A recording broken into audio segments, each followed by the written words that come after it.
Hey everyone, it's Hannah, and today we're going to be preserving some chicken. If you were with me the other day, we roasted and Instapotted 4 whole frozen chickens, equaling about 30 pounds of meat and a whole bunch of broth. So today we are going to be preserving the chicken and the broth. I'm going to do the chicken 2 different ways. I am going to do quart jars. I'm going to can the shredded chicken in quart jars and in the freeze dryer, and then I'm going to can the broth. So let's go ahead and start with the chicken in the quart jars. My pressure canner over here holds 7 quarts at a time, so I'm going to fill these, get them cleaned and the lids and rings on, and get the pressure canner going, and then we can keep moving. I'll do other things while that's running. So I have my clean jars here, and this is the big pot we got all the chicken and all the broth. This is from 2 carcasses and leftover from the Instapot. I did 2 other carcasses in my roaster pan that I let run overnight for, I think it was closer to 36 hours. And that's in the fridge. I had already jarred that up because I did not want to stick the whole roaster pan in my fridge, and there wasn't room for another pot. This I simmered on the stove, and then, like I said, leftover juices from the Instapot all put together. And then once I shredded the chicken, I put it in here to keep the chicken moist. I didn't want it to dry out in the fridge. I already scraped off the fat from the top. There's a little bit of fat left if you can see it, but I scraped off the majority of that because I don't want to can that. So I'm gonna get my bowl here.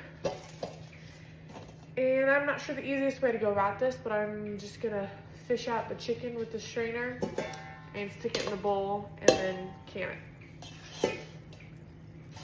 Like I said, this roasted chicken, the chickens before I roasted them were almost 30 pounds. So minus the bones and all the scraps and everything, I don't know how much it weighs, but it's definitely a lot.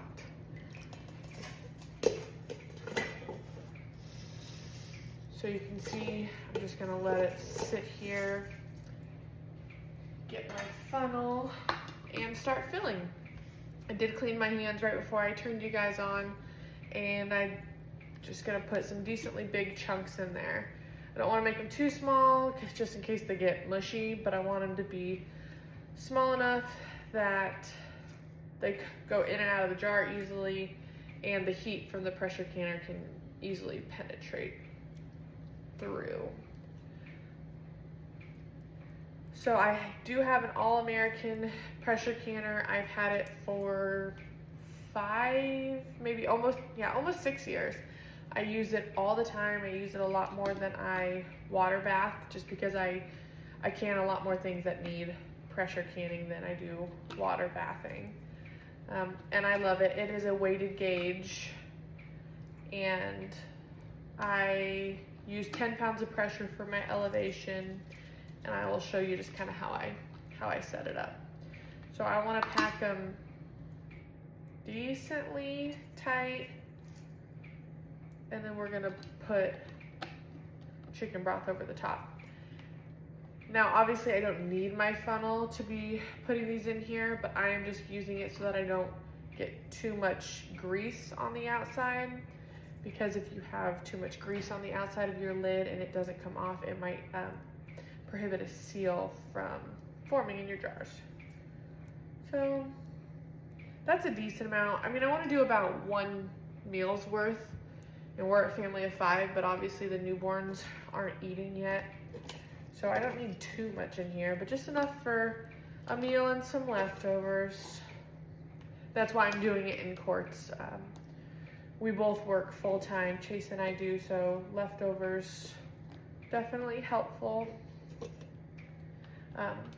Now the reason why I am canning this chicken, you could freeze it. I've frozen shredded rotisserie or roasted chicken a lot, and I love it. And it's relatively easy if it's already pre-shredded to warm up in a dish, whatever dish you're making. So if you do buy, bulk chickens or raised chickens, or find a good deal or whatnot, you can roast and shred it, and you can freeze the chicken also. And you don't have to can the broth. You can freeze the broth too. But for me, freezer space is somewhat limited, and especially since I do butcher my own meat, or at least poultry-wise, freezer space is definitely limited. But if you don't have a pressure canner, or if pressure canning is intimidating, because I know a lot of people get nervous about it, freezer works just fine. I've never had any issues or any bad tasting chicken when I can or freeze it. And it's a nice convenience to have, both in the freezer and in the jar, because the act of actually roasting and cooking a chicken, takes a long time. So if I can have pre-cooked chicken ready, where I know where it came from, how it was raised, nothing sketchy going on, then I'm happy. I would rather cook the chickens once, a whole bunch of them one day, than taking a couple hours every time I want to. Roasting chicken takes a while. In the Instant Pot, it did take about an hour, so that was not bad. And then in the roaster pan, I think it was about 5 hours, and I cooked 2 of them at a time.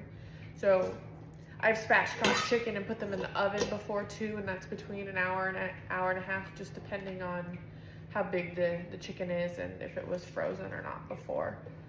So having this all cooked, then when I get home from work or whatnot and go to make dinner, I have cooked chicken already, and I don't have to pull out something. I have food to feed my family rather than giving them cereal or, I don't know, ultra processed food or whatnot.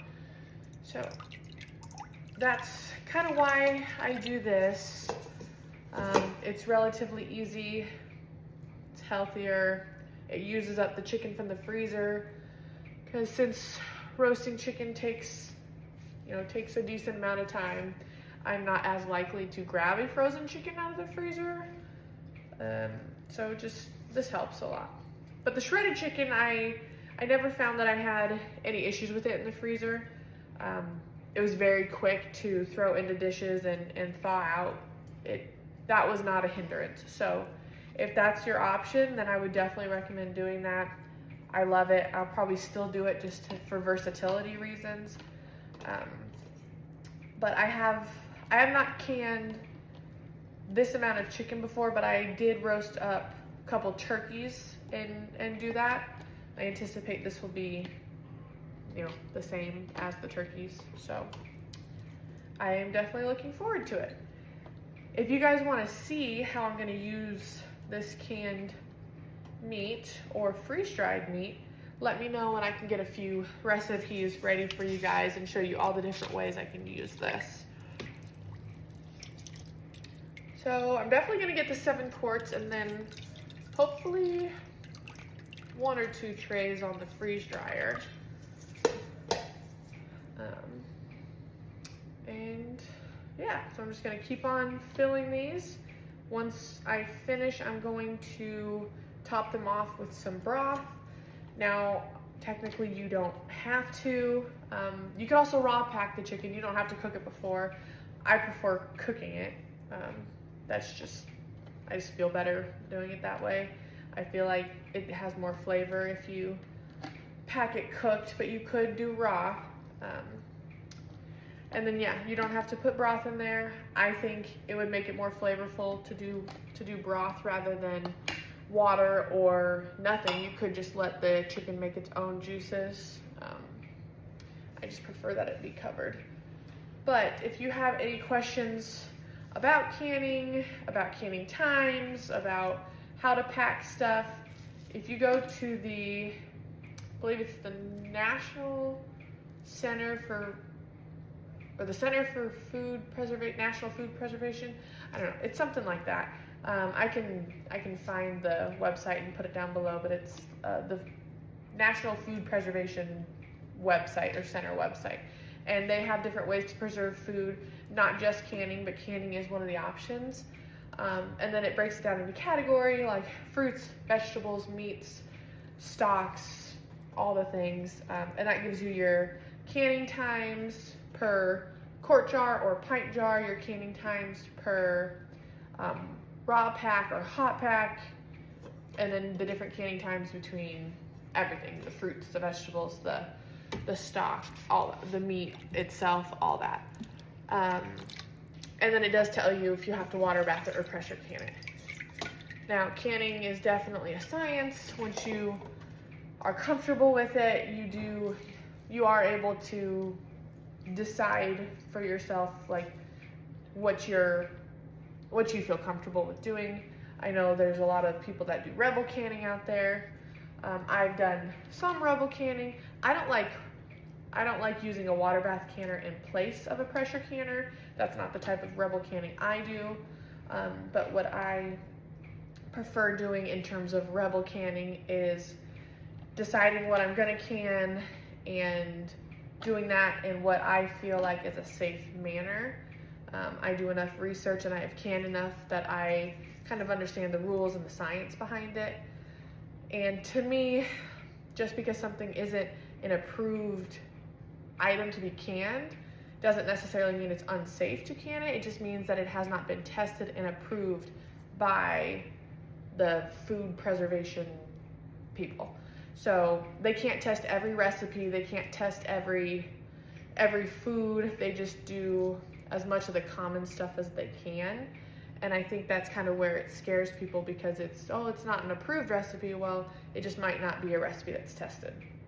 So if you would think about if chicken was approved for this amount of time and,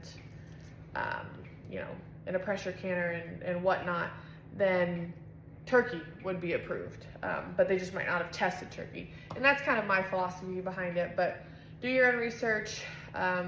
Choose what you're gonna feed your family, do it in a safe manner, what you feel comfortable with, and yeah. I can show you other recipes and I will let you know if they are approved or not approved per that agency, but I will tell you this is approved, and cooked chicken is approved. So I'm gonna wash my hands, fill these up with stock, and then I'll show you how we're gonna get them into the pressure canner.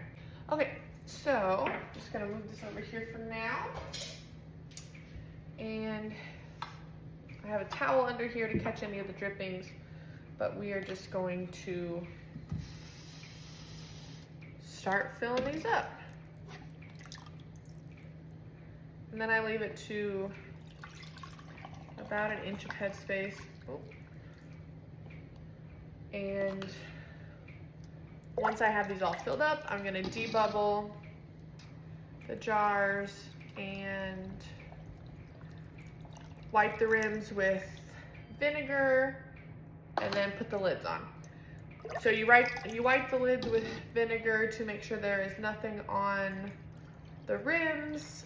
Like I mentioned earlier, chicken grease or fat can get onto these rims, and then the lids, there's a chance the lids won't seal. So the vinegar kind of cuts through that, just like with any other food particles that you might be canning if you're canning something else. Some people just use water. I always use vinegar. I haven't had any problem with that. My seal rate is pretty good.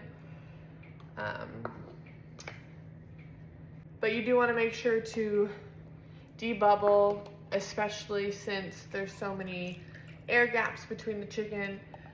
If you're canning just broth, there's no reason to debubble because there's not going to be any bubbles in there. Air bubbles gets trapped underneath food. It does not necessarily, it can't get trapped under a liquid because the bubbles just float to the top and go away. But if you have any kind of chunks of food or a thicker liquid like a jelly or something, you just want to make sure that there's no air bubble. And once you stir out the air bubbles and the broth and the meat or whatever you're canning kind of settles, your headspace will change. So I just fill them up most of the way, debubble, and then I adjust the headspace after that. So I'm gonna grab something to debubble that with.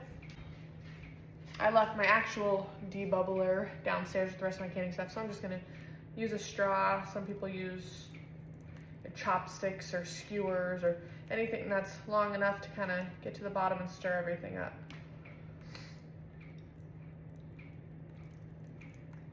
and I don't know if you can see it, probably I'm not giving you the best angle, but if you do this at home, you'll be able to see the bubbles float up from the bottom.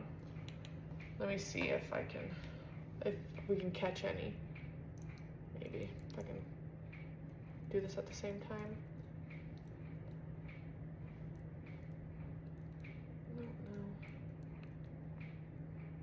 Okay, I didn't see any. You might have saw some.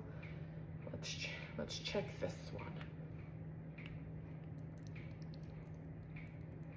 Yeah, there's a couple air bubbles that I saw come through. So that's all. It just gets stuck under there, and then it can also affect your seal too. So just gonna give those a little zhuzh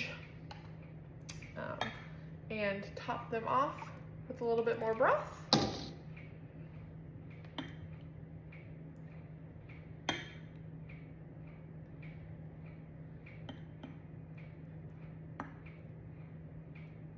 Now, I believe the recommended headspace is 1 inch.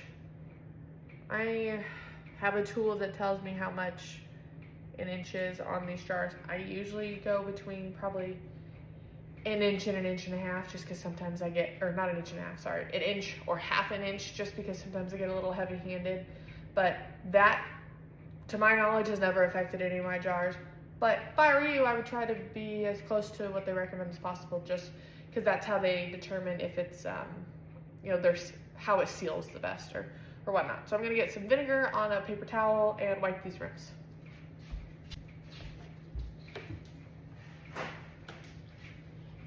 You could use a rag. I've used a rag before, but if I have paper towels, I just prefer to use them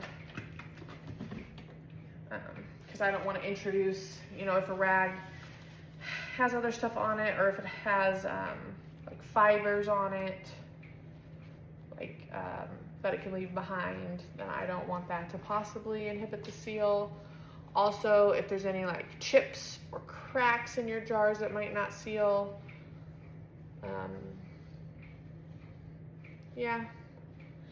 If you mess with the pressure too much, like if you release the pressure on the canner manually or do it too fast instead of letting the canner do it itself, then that can mess with the seal and siphoning and all that too. So I have 1, 2, 3, 4, 5, 6, 7, and they are all regular now. Okay, got a couple lids here.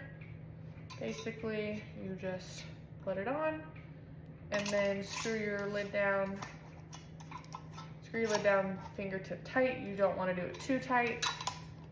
Just fingertip.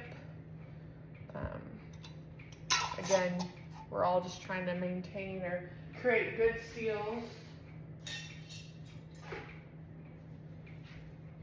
4 more here.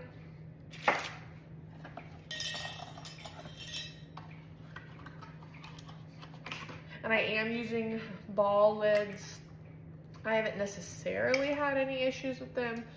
I have heard a lot of people like Superb lids better. When I run out of ball lids, I might order from Superb just to see. Again, I haven't had too many issues with stuff not sealing.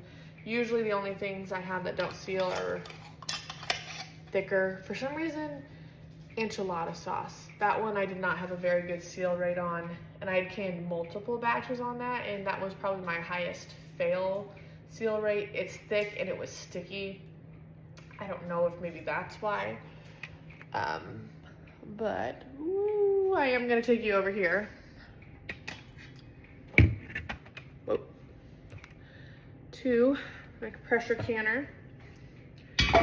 Now my pressure canner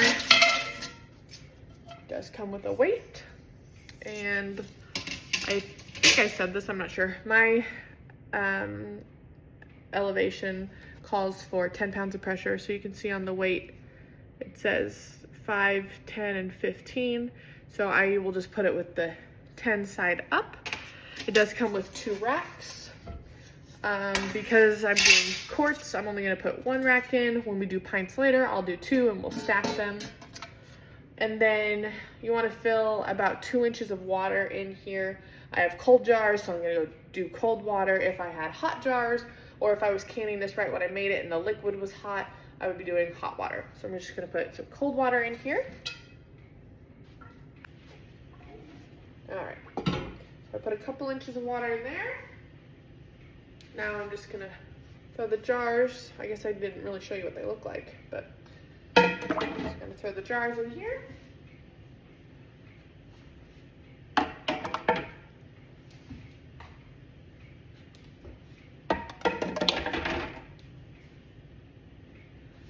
Like I said, my pressure canner holds 7 quarts, so I'm just going to do 7.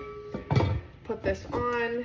Now, every so often, this lid kind of gets stuck. It's getting a little closer to stuck, so I might oil it later. But if you're having that problem,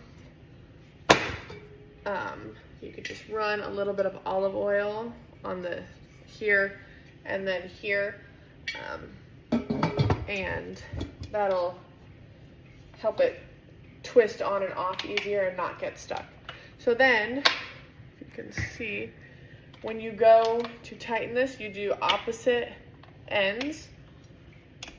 If any of you have ever changed a tire, I'm pretty sure you're supposed to do like opposite lug nuts at the same time. I just tighten these down snug. You don't have to crank them super tight, otherwise you won't be able to get them off. But just make sure that everything is latched. There's little latches under here. Make sure it's all latched. And yeah, all right, I'm gonna turn the heat on. Okay, so I'm gonna turn on the heat.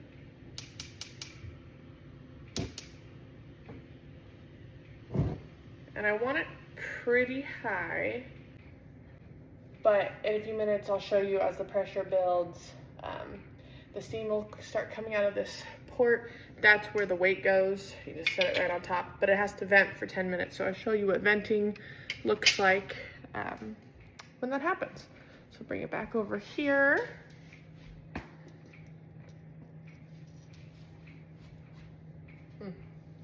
Hang on. Okay, bring it back over here. Now let's set up or load up our freeze dryer trays. So I did scoop out some more chicken. I have freeze dryer trays, and then this is parchment paper that I got specifically for the freeze dryer trays. They have reusable liners, like silicone liners that you can use, but I just got these. They fit perfectly in there. Yeah.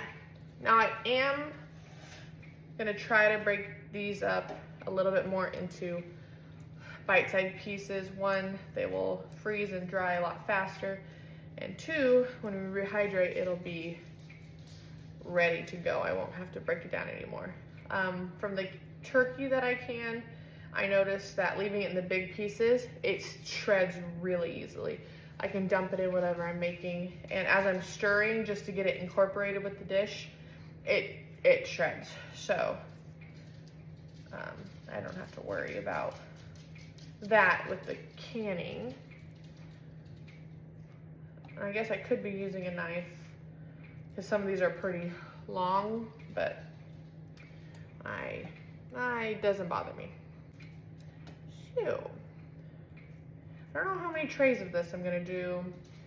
Felt like there was a lot of chicken in there. Oops, a lot of chicken. Oh goodness. Hang on. Okay, felt like there was a lot of chicken in there still, but I'm just gonna give it like a decent amount of space between them so that they freeze and dry quick and evenly. Because the one thing with freeze drying is if there's any moisture left in it, when you pack it away, it will not stay good. Now, freeze drying itself, if you do it the right way, your food will last for up to 25 years. I'm sure depending on what food it is, it might be a little bit different quality-wise. I don't plan to have this food for 25 years. I plan to use it over the years for things like convenience, work, if there is another pandemic and the grocery stores don't have any food because no one thought that was going to happen the first time. But yeah, I do have some pre-made lunches already freeze-dried. I can throw together a couple of those recipes and show you if you guys are interested in that. Freeze drying is not just about ingredients. You can do meals, you can do cooked stuff, raw stuff. I mean, you can freeze dry anything. It's just how you use it and how you need it. So I do have a few meals freeze dried so that when I go to work, I can just take some hot water, put it in the bag, let it sit, and then I have a meal rather than having just ingredients. So that looks good there. Just gonna get another tray. I am gonna stick these in the freezer. You can either pre-freeze your food or let the freeze dryer freeze it itself. When I am just putting random things in the freeze dryer, either stuff to try or like the meals, I just did leftovers in the freeze dryer. So if I had a little bit of extra chili, I would put whatever the leftover chili was on here, so it didn't necessarily fill up the 5 trays. So then I would just stick it in the freezer. And then when I had all the 5 trays filled up, I could run the freeze dryer 1 time instead of 1 tray running it 5 times. You just do have to make sure that whatever you put in the freeze dryer is the same temperature. So if you put frozen food, all 5 trays have to be frozen. If you put fresh food or room temperature food, they all have to be that. You can't mix fresh and frozen. All right. I guess I'm just gonna fill up all 5 trays since there's really not that much on here since I'm spreading them out super generously. And then whatever's left over, I will just put in pint jars.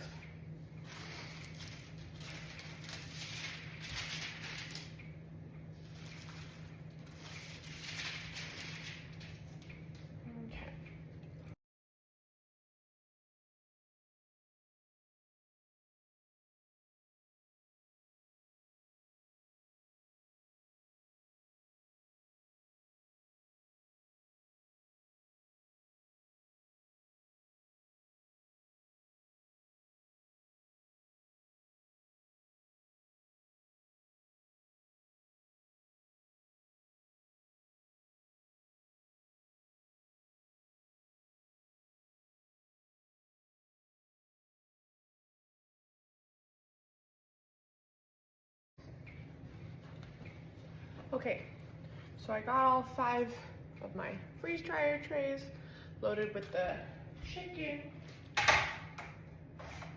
And we'll go stick these in the freezer. And once these are frozen, you know what? Since there's 5 of them, I will just go stick them in the freeze dryer. I don't need to pre-freeze them. If my freeze dryer was running, or like I said, I was waiting to fill the trays, I would freeze them, but there's no point. So let's can up the other jars and then I will show you how to put these in the freeze dryer. All you do is put the broth in the jars and wipe it with vinegar and put the lids on just like I showed you with the corners. I am gonna put the rest of the chicken in these jars and cover them with broth like the other ones. And then do the remaining jars with broth only. So do that real quick and then we'll put the trays in the freeze dryer.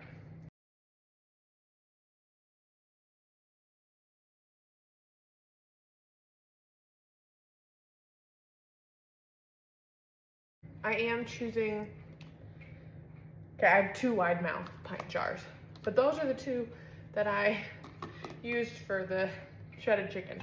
I would probably use the wide mouth if I had more wide mouth and save the regular mouth for the broth just because of convenience of getting it out of the out of the jar later. Now, like I said, I could freeze some of this chicken instead of canning it all, but I'm pretty sure I am out of my canned chicken and turkey downstairs.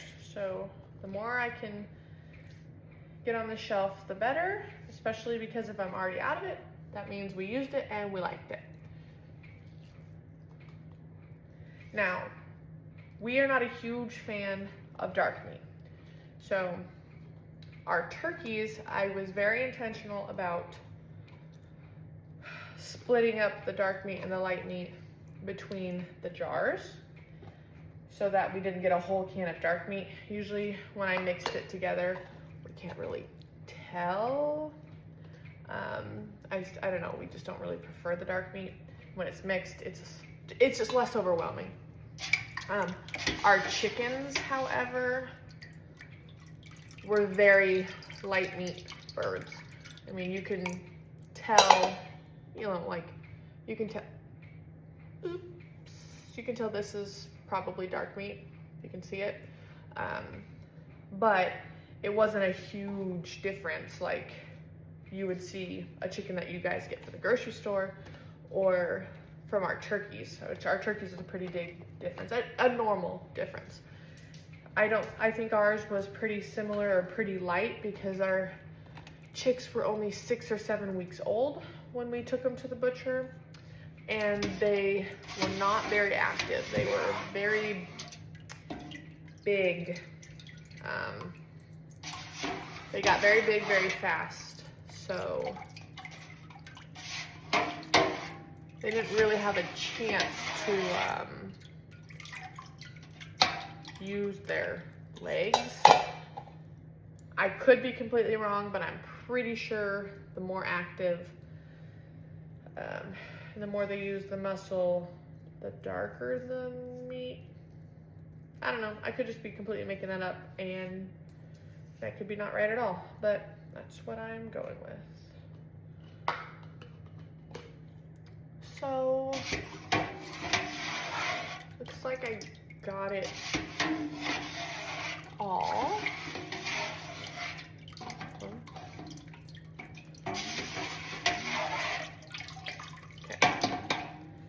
Dump that broth. Gonna dump that broth back in there. And I might even this out just a little bit for portion reasons. There. Good enough. All right, let's get these all filled with broth.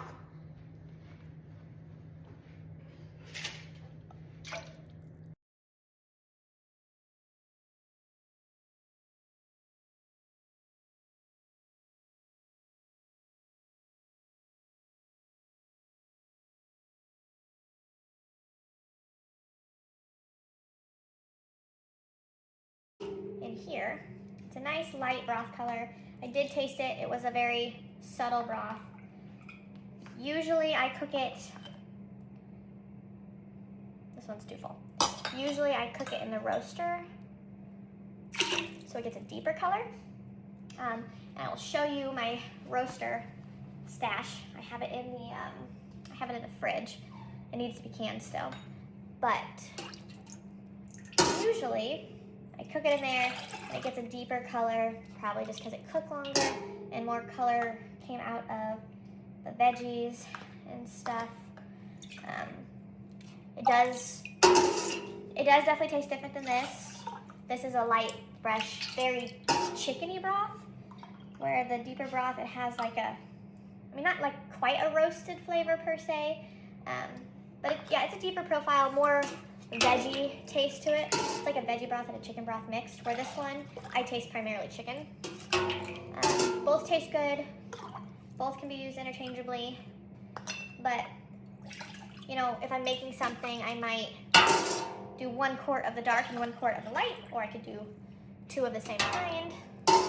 They both taste good. That it hasn't bothered me before. All right, it might be just about perfect.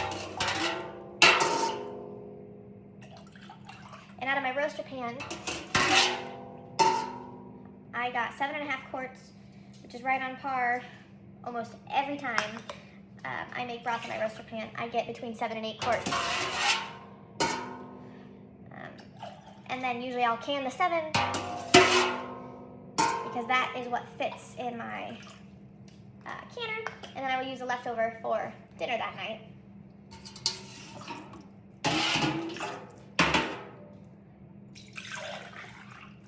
Ooh, that was full. We'll be honest, I don't know how many pints fit in that. I should have tested that before. But I have 3, 6, 9, 12, 13, 14. 14. You know what? I have one more jar here. It is a quart. It's not going to fit in my canner, but I'm going to put the leftover broth in here. And if I can fit more in the canner, I'll get more pints. Otherwise, I'll put this in the fridge and use it for something else. If I don't make something traditional like a chicken noodle soup, I can always make rice and use this in place of the water. I do that a lot, and it just adds a great flavor, and then you get all the benefits from the bone broth. Let's see how careful. Oh, let me debubble these first and make sure we don't need to add any more to those. Oh, that one had good bubbles to show you. Okay, maybe we'll get another good bubble. Did you guys see this? I don't know. I hope you can see them. If not, visualize what I'm saying. Just try to get all the bubbles out. And I will even out headspace. Most of them look good.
So as you guys can see here, I am just organizing my jars by contents and size. These dark ones that I'm getting out are the chicken broth from the fridge that came from the roaster pan. So I have 7 quarts of those. 1 quart you saw from the batch I just poured, and then some pints of chicken broth, and then pints of actual chicken. Okay, so I have my freeze dryer trays. I'm walking to the freeze dryer, and I'll show you what it says. So when you turn it on, it'll say to let the chamber cool for 15 minutes before you lead your trays or load your trays. It has to cool for 15 minutes. You can see this timer here says it's been going for 17 minutes, so we're past the 15 minutes. Now it says load trays into the freeze dryer. All my trays loaded, they just slide in here. You can see back here, there's ice that is starting to build up. And little tip that I have learned is if you are freeze drying different items instead of all chicken or all the same thing, I mean this tray in the middle freeze dries the fastest. So if you are making something that's thicker, denser, or has more water content, longer to freeze dry, put that in here. And then the more sparse items you can put put the next thickest and densest in wettest here, and then the least dense and least wet on these two. But anyways, just gonna close this, and it says load trays, close drain valve. So over to the drain valve. This way is open, going with it's open, and that is closed. If it's not closed, it won't vacuum. Once it's closed, click continue, and it should start freezing.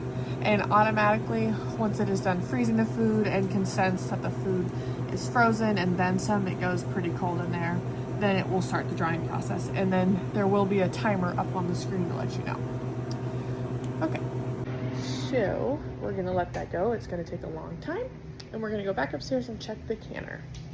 Okay, so venting is this noise. It's a steady line of stream, or line of steam. You need that to happen for at least 10 minutes before you put the weight on. And you can see it's already built up the pressure. But I'm just gonna put this 10-pound weight on and turn the heat down and keep it at 10 pounds of pressure. If it dips below the 10 pounds, we will have to restart our timer. So I'll make sure it stays at 10 pounds of pressure the entire processing time, which for meat is gonna be 90 minutes. So I'm gonna put this weight on, keep it at 10 pounds of pressure, and let it go for 90 minutes. After the 90 minutes, I will cut the heat off, and when the pressure goes down to 0, then I will take this off and let it naturally release for another 2 minutes, and then open it up. So I'll bring you back when it's done. Okay, so once my timer went off, I cut the heat and then I let the pressure go down to 0. You can see the weight's still on, so I'm going to take it off. Careful because it is hot. Then I'm going to give this a couple minutes just to finish naturally releasing, just like 1 or 2 minutes, and then I'll take the lid off. Okay, so it's been a couple minutes. I'm just going to undo these. It doesn't matter what order you take them off in. It's just what order that you put them on. And the only reason why it matters what order you put it on is so that you're having an even seal, or like one side's not higher than the other because of the tension. So, oops, I just needed 2 hands to twist it. Then I'm gonna take it off and open it away from me because of the steam.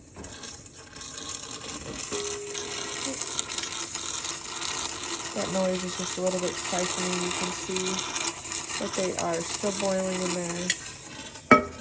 I'm just gonna shut it so that the cold air doesn't rush in there too fast and then cause more siphoning, which could inhibit a seal. So I'll just give it a couple more minutes. Okay, so it's been another few minutes. I'm just gonna take this off. The siphoning you can't really hear anymore.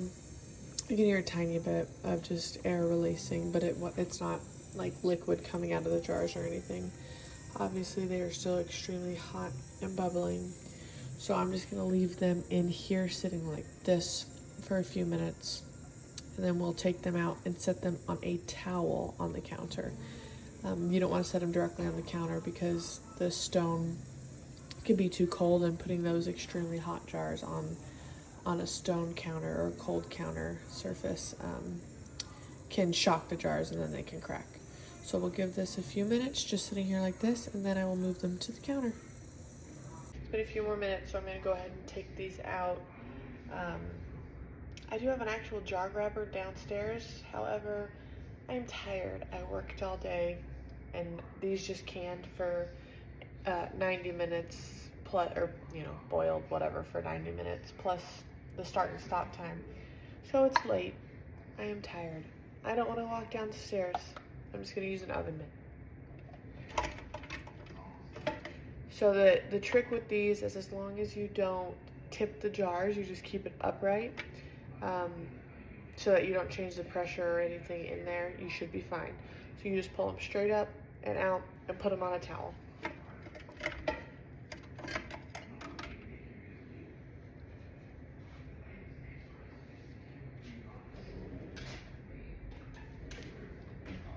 It is a little slippery. The jar grabbers are actually really nice and really handy to use. Like I said, I'm too tired to go downstairs. So, straight. Ooh, see? Slippery. Some of that grease just from the chicken. Obviously, I can't get all the chicken fat out of here, so it's just slippery mess with these rubber mitts. Oh my gosh, I will cry if I drop one of these.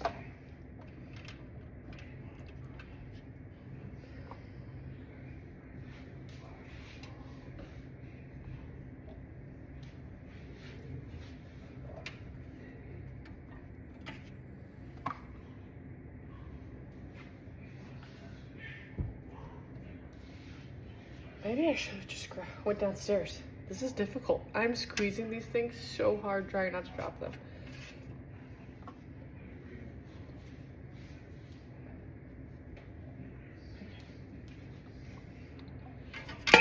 Ooh.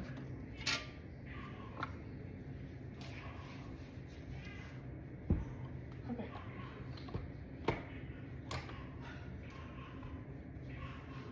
So these are just gonna sit on the counter. They're just gonna cool off, and you wanna leave them with space in between them so that there's air circulating. But I do know you need to leave them undisturbed for 24 hours to ensure a good seal.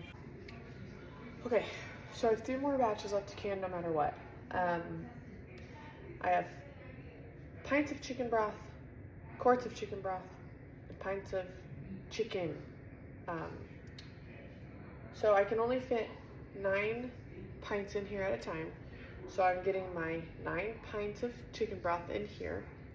Then tomorrow I will do 7 quarts of chicken broth for the first batch, because that is all I can fit in there, 7 quarts. And then I have 5 pints of chicken and 1 extra quart of chicken broth. You can mix pints and quarts. You just have to make sure that you do the longer processing time. Now, all of my water boiled out from this batch that I just took out of the canner, because like I said earlier, you have to have about 2 inches of water in there to create the steam. All of that boiled out because it was such a long processing time. Now, if I was putting hot jars into here and there was still hot liquid in there, that's fine. If I'm putting cold jars in here, like I am, I would have to dump out the hot water and then put cold water in. So it boiling out really doesn't make a difference to me. So I am just going to add a couple inches of cold water into here now. Okay, I can't reach my pitchers while I'm holding the baby, but that's fine. I'm just filled up this pot with cold water.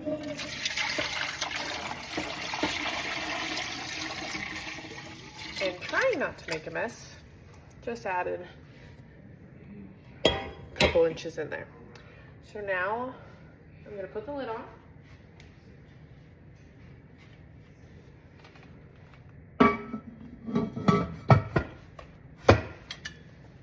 And same thing. There we go. Okay. Do this side.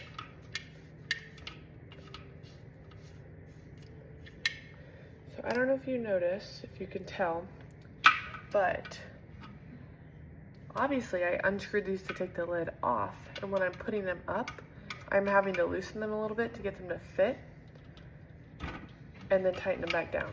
Now, that is partially why you want to do opposites, because your lid does not always sit the same when you put it on. One side might be higher than the other. So, ensuring that you have even pressure when you are tightening will help keep it sealed the way it's supposed to be. All right, so now I'm just gonna turn the heat on. And we are gonna do the same thing. Wait for it to start venting out of here with a steady stream of steam for 10 minutes. Oh, and by the way, in case that last spit up was not noticeable that was right here? There's more. Like I said, mom life. So we are gonna let this have a steady stream of steam venting for 10 minutes. And then once the 10 minutes is there, I will put the weight back on just like I did before. Once it meets 10 pounds of pressure, which is per my elevation, I will start my timer. Chicken broth pints go for 25 minutes. So once we reach 10 pounds, I will set a timer for 25 minutes, and then I will keep an eye on it, make sure it stays above that 10 pounds of pressure. And then once the timer is done, cut the heat. Once it falls back down to 0, take the weight off, let it sit, take them out. Same process I just showed you. Yeah, so we're gonna do that. I have mess to clean up, and all of these jars that I did not get to, I'm just gonna stick in the fridge and can them in the morning. So I am just gonna go ahead and do this.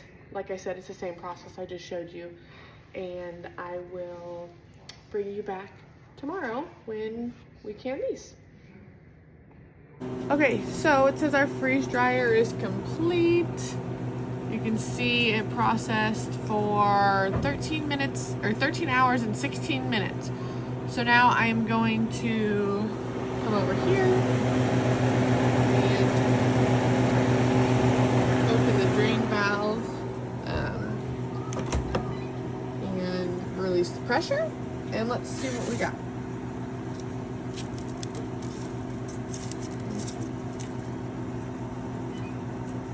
Definitely dry. Let's check some bigger pieces. Yep.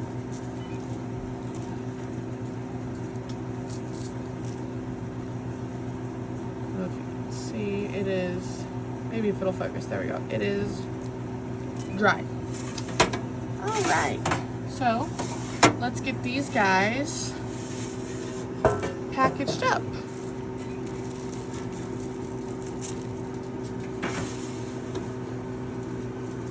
Now that our roasted shredded chicken is done, I'm gonna package it up.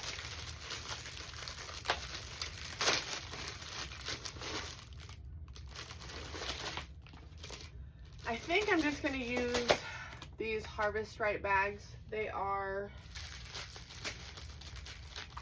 let's see, okay. I don't know how big they are. Maybe a half, maybe a gallon, half gallon. I don't know. I decided I'm gonna use these because I'm probably not gonna use this right now as like a ready to go meal. I might use these later as a ready to go meal once I figure out what I want to use them for. But right now I just want to get them in bags and sealed up so that they don't start reabsorbing water from the air. I don't want them to get unfreeze dried. So I'm gonna put them in these. I do have other Mylar bags that I got. I have MRE style ones, which are, I believe I got 1 quart size for those. And then they were a little bit small, so I got 2 quart ones also, just to throw a little bit of variety in there depending on what I'm preserving. So let's get this loaded up. I'm just gonna throw however much chicken fits in here.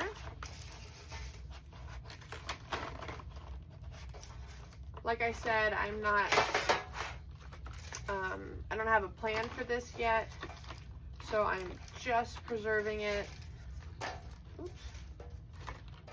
And once I figure out what I want to use it for, I might just open these bags and make them into individual meals, or I can just use them as like a dinner, a big dinner like chicken noodle soup or something like that. But for now, just going to throw it in here. Trying not to crush them because I don't want chicken powder. I want chicken pieces. Freeze-dried food is very delicate.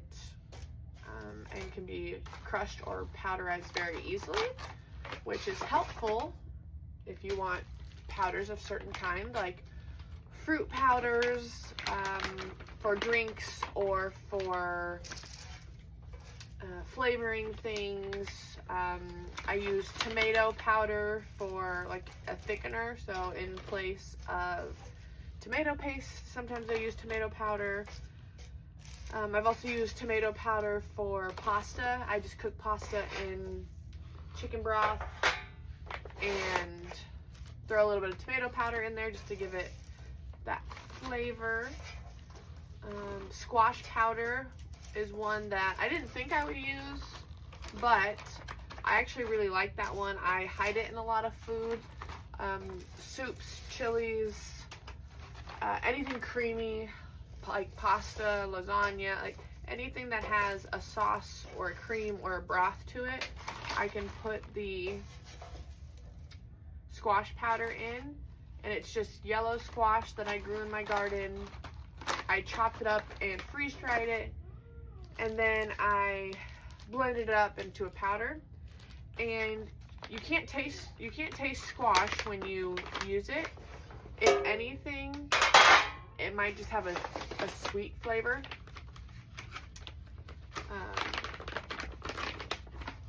Which is not a bad thing, not like sweet as in sugar,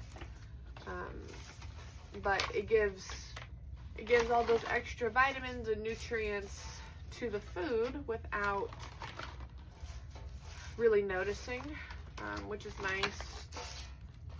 You try to eat all the colors of the rainbow, and sometimes that's difficult. So powders are definitely an easy way to do that.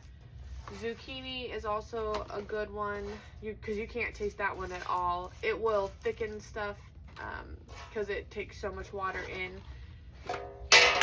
and it also adds that extra boost of vitamins and stuff. So powdering food is definitely not a bad thing. It just, if you don't want powdered chicken, just be really careful when you are handling the bags. You don't want to stuff them in there super tight just because of that reason. So I'm leaving quite a bit of space around each one. I'm not packing it full or tight. And I might even it out just a little bit in case I do want to use this for something like soup. That way I have a decent portion. I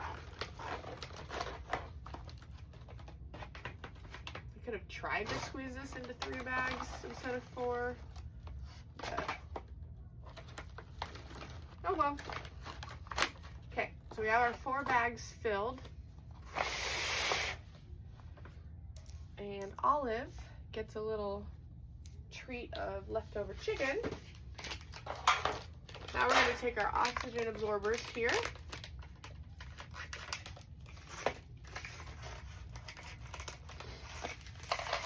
These ones are a Harvest Right brand. I've also used Wallaby brands, and those have been good too. So the way you want to know if they are good to use is if they're soft and bendy. If they are hard, they are not good to use. Oops, dropped one. If they're hard, it means they've already sucked up oxygen. So you don't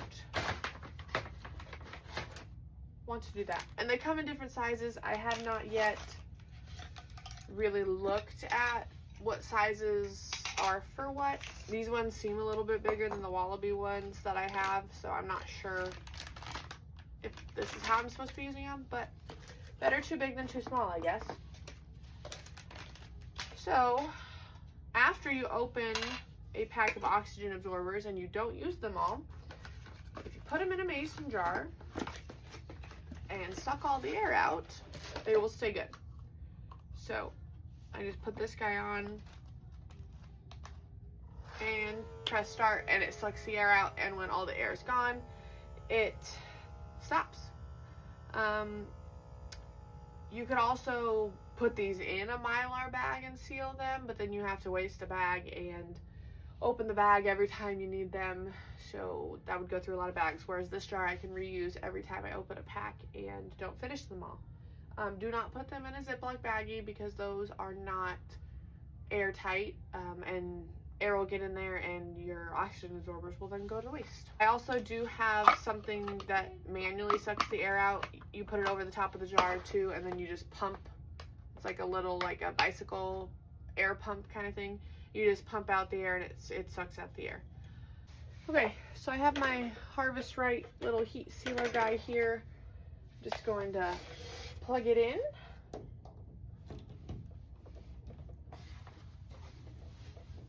And I believe you don't have to wait for it to heat up or anything. There is an adjustable dial on the side, and I turn it to 6, and then you take your bag.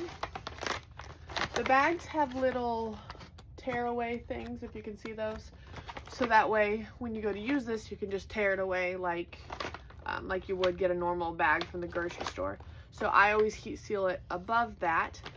If for whatever reason you can't open it by this, or you heat seal below it or over the top of it, you can just use scissors to cut them open. They're not very hard at all, but just slide it in, get it lined up pretty straight, and then just push down. This light will turn red. Once the light shuts off, it's done.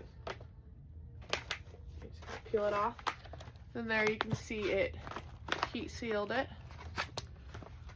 and I let them cool down, and then I go back and check to make sure that they are sealed. So yeah, super easy. Let's just get all 4 of these done, and then we'll label them. Alright, just unplug that, and it came with this big rubber band. I don't know if you're supposed to keep it on it, but I like it for storage because it keeps the spring down when it's on. Okay, try again. Come on.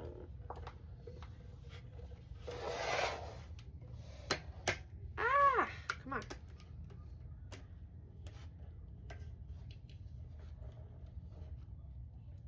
Oh my gosh, come on.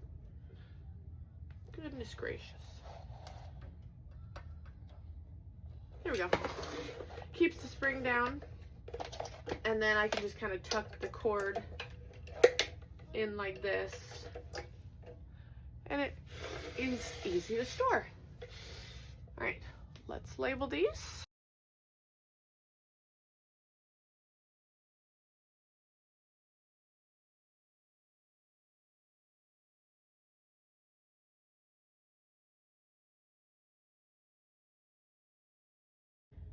All right, so there you have it. We have 4 bags of freeze-dried roasted chicken. That is gonna be good for many, many years, or until we use it and eat it. Like I said, I don't plan on keeping this around for a few years. I might, you know, just keep a stash of stuff and rotate through it, take from it, and then add new stuff, so there's always freeze-dried food available just in case something happens. Power goes out, we have a bad year for chicken, or we can't get chickens from the grocery or the farm store, or meals for lunches, stuff like that. Just always keep something on hand, but rotate through it. I don't plan on keeping one specific item for 25 years. I'll just kind of rotate through and use them as we need them. So I am looking forward to playing more with the freeze dryer, learning new things, getting more different ideas and different meals and everything, especially as the babies get older. Once we have 5 real mouths to feed rather than the 3 that we have now, it'll be fun. It'll be good to be able to use this. It'll be very exciting to use this, and I look forward to it. So I will take you back and show you the rest of the canning of the chicken broth and the other roasted chicken. All right, let's go can. Okay everyone, so I have the quarts of chicken, pints of chicken broth here. They are done, they are all sealed. And I am putting one batch of chicken broth in here. These are quarts also. I'm gonna turn the heat on, let it vent for 10 minutes, put the weight on, let it process for the full time, and then do the next batch after that. So everyone, we did it. It has been a long 2-3 days. We have finally finished preserving our 4 roasted and shredded chickens. We have 8 quarts of chicken broth, 9 pints of chicken broth, 7 quarts of chicken, and 5 pints of chicken. And on top of that, we have 4 huge bags from the freeze dryer, all done and ready for us to use later. Thank you so much for coming with me. I would really love it if you subscribe, follow along, comments, let me know all your questions and comments on this video. And I look forward to seeing you guys in the next one. Thanks. Bye, guys.